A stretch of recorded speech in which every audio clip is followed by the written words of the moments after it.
माझे नाव अजित. मी पुण्यामध्ये राहतो आणि पुण्यातील कॉलेजमध्ये शिक्षण घेत आहे. त्या कॉलेजमध्ये एक मुलगी शीतल होती. मी तिच्यावर प्रेम करत होतो आणि तिचेही माझ्यावर प्रेम होते. आम्ही तासनतास बोलत बसायचो. एक दिवस आम्ही झाडाखाली बसलेलो होतो आणि गप्पा मारत होतो तेव्हा शीतल मला म्हणाली, माझी एक इच्छा आहे, मला वचन दे, तू ती पूर्ण करशील. शीतल माझ्याकडे पाहत म्हणाली, मला सांग, काही झाले तरी तुझी प्रत्येक इच्छा पूर्ण करणे हेच माझा आयुष्याचे ध्येय आहे. तू फक्त सांगून तर बघ. मी म्हटले, बरं मग मी सांगते असं म्हणत ती माझ्याजवळ आली. तिच्या डोळ्यात माझ्यासाठी जणू प्रेमाचा सागर होता. मला हे जाणवत होते की तिच्या डोळ्यात माझ्यासाठीचे प्रेम ओसंडून वाहत होते. माझ्या मिठीत गुरफटून तिने माझ्या ओठावर हळूवार स्पर्श केला. तो क्षण अद्वितीय होता. आयुष्यातल्या सर्वात सुंदर आणि अनमोल क्षण तो. काही काळ असाच आम्हा दोघांच्या मिठीत स्थिरावला होता आणि मग ती हसत हळुवारपणे बाजूला झाली आणि म्हणाली, फक्त हा जो क्षण होता तोच मला माझ्या आयुष्याच्या शेवटच्या क्षणी अनुभवायचा आहे. मला वचन दे की मी तुला सोडून जाणार असेन त्या क्षणी तू माझ्याजवळ असशील. तुझ्या प्रेमळ मिठीतच मी माझा शेवटचा श्वास घेईन. तिचे शब्द माझ्या हृदयाला भिडले. मी विवश होत म्हणालो, मी वचन देतो, पण अशी वेळ मी येऊच देणार नाही. मीही तुझ्यासोबत जाईन. मी एकटा राहून काय करणार. असे म्हणत मी तिला मिठी मारली. तिच्या जाण्याच्या नुसत्या कल्पनेने माझे हृदय वेगाने धडपडू लागले. माझे तिच्यावर खूप प्रेम होते. कॉलेजमधल्या पहिल्या दिवशी मी ज्या मुलीच्या प्रेमात पडलो ती शीतल होती. तिला पहिल्यांदा पाहिले आणि बघतच राहिलो. असे म्हणता की हे पहिल्या नजरेतील प्रेम असते, जे मी आतापर्यंत फक्त ऐकले होते. मी मात्र ही गोष्ट नेहमी चेष्टेने घ्यायचो, पण जेव्हा माझ्यासोबत असे घडले तेव्हा आपण कायमचे कोणाचे तरी कसे होऊन जातो हे मी प्रत्यक्ष अनुभवले. शीतल आणि माझी मैत्री संपूर्ण कॉलेजमध्ये प्रसिद्ध होती. माझ्या कुटुंबियांनी आमच्या प्रेमाला मान्यता दिली. मी वैद्यकीय शिक्षणामध्ये अमेरिकेला गेलो आणि शीतल मुंबईत राहिली. काही वर्ष आम्ही एकमेकांपासून दूर होतो, पण मनाने एकमेकांशी जोडलेले होतो. शिक्षण पूर्ण करून मी परत आलो तेव्हा लगेच एका चांगल्या रुग्णालयात रुजू झालो. शीतल ही एका ऑफिसमध्ये काम करत होती आणि उशीर न करता आम्ही लग्न केले. आम्ही खूप आनंदी जीवन जगत होतो. एके दिवशी सकाळी शीतल माझ्याजवळ आली आणि हळूच म्हणाली, नवरोबा आता तयारीला लागा, लवकरच तुला खेळणी आणावी लागतील. मी तिला म्हणालो, खेळणी कशासाठी. ती लाजत म्हणाली, तू तुझ्या बाळाची इच्छा पूर्ण करणार नाहीस का. असे मला विचारताना शीतल लाजली. तिला काय सांगायचं ते माझ्या लक्षात आले.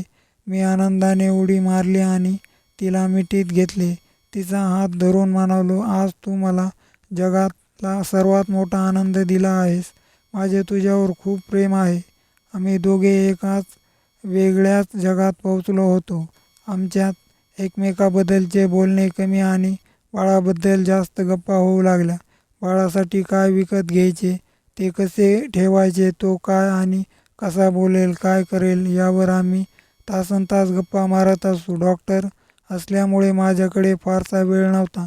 तरीही वेळ मिळताच मी होणाऱ्या बाळासाठी काहीतरी विकत घ्यायचो. एक संपूर्ण खोली मी बाळाच्या सामानाने भरली होती. शीतलची पूर्ण काळजी घेणे, तिला योग्य आहार आणि औषधे देणे, तिच्याजवळ बसून भविष्याची स्वप्ने पाहणे, हे सर्व करताना मला आनंद मिळत होता. काळ वेगाने लोटत होता. शीतलच्या गरोदरपणाला 6 महिने उलटून गेले होते. त्या आनंदाच्या क्षणाची आम्ही आतुरतेने वाट पाहत होतो, पण आमच्या सुखाला गालबोट लागेल हे आम्हाला कुठे माहीत होते. संपूर्ण जग करोनाच्या रोगाने त्रासले होते. भारतातही करोना संसर्ग झपाट्याने पसरू लागला होता. मी शीतलला घराबाहेर न पडण्यास सांगितले होते.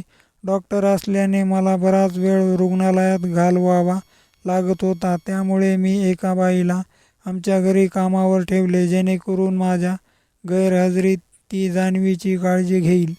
दरम्यान एके दुपारी जान्हवीची बालपणीची मैत्रीण लता तिला भेटायला आली. तिला भेटून शीतलला खूप आनंद झाला. जेव्हा शीतलने सांगितले की लता 2 दिवसापूर्वीच जपानहून परतली आहे, तेव्हा मी काळजीत पडलो आणि म्हणालो, शीतल, हे बरोबर नाही. तुला माहीत आहे का, परदेशातून परतणारे लोक या आजाराचे सर्वात मोठे वाहक असतात. शीतल, तू तिच्याजवळ जायला नको होतेस. म्हणजे तुला असे म्हणायचे आहे की माझे लग्न आणि मला बाळ होणार म्हणून माझे अभिनंदन करायला आलेल्या माझ्या मैत्रिणीला मी दारातच थांबवून सांगायला हवे होते की तू आत येऊ शकत नाहीस, मला भेटू शकत नाहीस. असे वागणे बरोबर आहे का अजित? हो, बरोबरच आहे. शीतल, तू डॉक्टरची पत्नी आहेस. तुला माहिती आहे का, आपल्या देशातही कोरोनाचे रुग्ण आढळू लागले आहेत आणि भारतात हा आजार बाहेरून पसरत आहे. हो, पण ती वुहानहून नाही तर जपानहून आली होती. तरीही मी तिला हात धुवायला लावले होते. असेलही पण शीतल, माझे मन सांगते मी की तू योग्य केले नाहीस. तू गरोदर आहेस, तुला जास्त धोका आहे. कोरोनाचा विषाणू फक्त हातावरच नाही तर कपड्यामध्येही असतात. ती एकदा तरी खोकलली असेल तरीही त्यातून तुला संसर्ग होण्याचा धोका आहे. कृपा कर, पण माझ्यासाठी चुकूनही भविष्यात अशी चूक पुन्हा करू नकोस. मी तिला समजावले. ती म्हणाली, ठीक आहे. तो विषय आम्ही तिथेच संपवला. दरम्यान रुग्णालयात रुग्ण वाढतच असल्याने मला वेळेवर घरी परतणे कठीण होत होते. त्यानंतर अचानक देशात लॉकडाऊन लागला.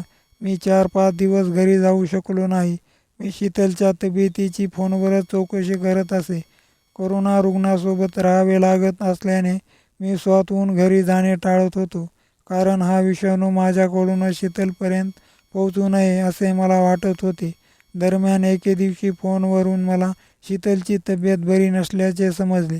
मी विचारले असता 2-3 दिवसापासून कोरडा खोकला आणि ताप येत असल्याचे तिने सांगितले. तापाची साधी औषधे घेऊन ती बरे होण्याचा प्रयत्न करत होती, पण आता तिला श्वास घ्यायलाही त्रास होत होता. मी खूप घाबरलो. ती सर्व लक्षणे कोरोनाची होती. मी सुन्न झालो. एकीकडे शीतल गरोदर होती आणि दुसरीकडे हा भयंकर आजार. मी तिला तातडीने रुग्णालयातील अतिदक्षता विभागात दाखल केले. तपासणीत तिला कोरोना झाल्याचे निष्पन्न झाले. 24 तास मी तिच्यावर लक्ष ठेवून होतो. तिच्या काळजीने अस्वस्थ झालो होतो. तिची प्रकृती बिघडतच चालली होती. तिच्यावर कुठल्याच औषधाचा परिणाम होत नव्हता. त्यानंतर एके दिवशी आमच्या वैद्यकीय पथकाने जाहीर केले की शीतलला वाचवणे आता शक्य नाही. तो क्षण माझ्यासाठी इतका धक्कादायक होता की मला अश्रू अनावर झाले. माझा जीव असलेली शीतल मला सोडून कशी जाईल? पाणावलेल्या डोळ्यांनी कितीतरी वेळ मी तसाच बसून होतो. मला सुरुवातीपासून आजपर्यंतची शीतलची प्रत्येक गोष्ट आठवत होती. आणि मग अचानक मला शीतलने माझ्याकडून घेतलेले वचन आठवले. शेवटी जवळ असण्याचे वचन, मिठीत घेऊन शेवटचा निरोप देण्याचे वचन. मला माहीत होते की कोरोनामुळे मृत्यू झाल्यास रुग्णाचा मृतदेह कुटुंबियांना दिला जात नाही. मृत्यूपूर्वी रुग्णालयात प्लास्टिकचे आवरण घातले जाते. शीतल पुन्हा कधीच दिसणार नाही, तिला स्पर्श करता येणार नाही, अशी वेळ जवळ आली आहे हेही मला समजत होते. मी माझे वचन नक्की पूर्ण करेन असे मी मनोमन ठरवले होते. मी इतर डॉक्टर आणि परिचारिकांसहित शीतलच्या खाटेपासून थोड्या अंतरावर उभा होतो. सर्वांनाच काळजी वाटत होती. तेव्हाच मी माझा गाऊन काढला, हातमोजे काढले आणि त्यानंतर मास्क काढू लागलो. प्रत्येकजण मला असे करण्यापासून रोखत होता, पण मी थांबलो नाही. मला माहीत होते की आता नाही तर मग पुन्हा कधीच नाही. मी पुढे गेलो. जान्हवी जवळ जाऊन तिच्या बाजूला बसलो. तिचा हात माझ्या हातात घेतला आणि माझा स्पर्श होताच मोठ्या कष्टाने तिने तिचे डोळे उघडले. काही क्षण मी तिच्याकडे आणि ती माझ्याकडे बघत राहिली. आमच्या दोघांच्या डोळ्यातून अश्रू वाहत होते. तेवढ्या शीतल माझ्यापासून दूर झाली आणि कसेबसे स्वतःच्या ओठावर बोट ठेवून मला हातवारे करू लागली. नाही अजित नाही, कृपा जा, अजित जा, माझे तुझ्यावर खूप प्रेम आहे, माझेही तुझ्यावर खूप प्रेम आहे असे म्हणत मी तिला पुन्हा एकदा स्पर्श केला. पण तिच्या हट्टामुळे मला तिथून उठून लांब जाऊन उभे राहावे लागले. माझ्या सहकारी डॉक्टरांनी मला लगेच घरी जायला सांगितले. मला शीतलची खूप आठवण येत होती. मी ढसढसा रडत होतो, कारण शीतल सोबतची ती माझी अखेरची भेट होती हे मला माहीत होते. मला शीतलची ती अखेरची भेट खूप रडवते. कथा आवडल्यास व्हिडिओला लाईक आणि चॅनेलला सबस्क्राईब जरूर करा. धन्यवाद.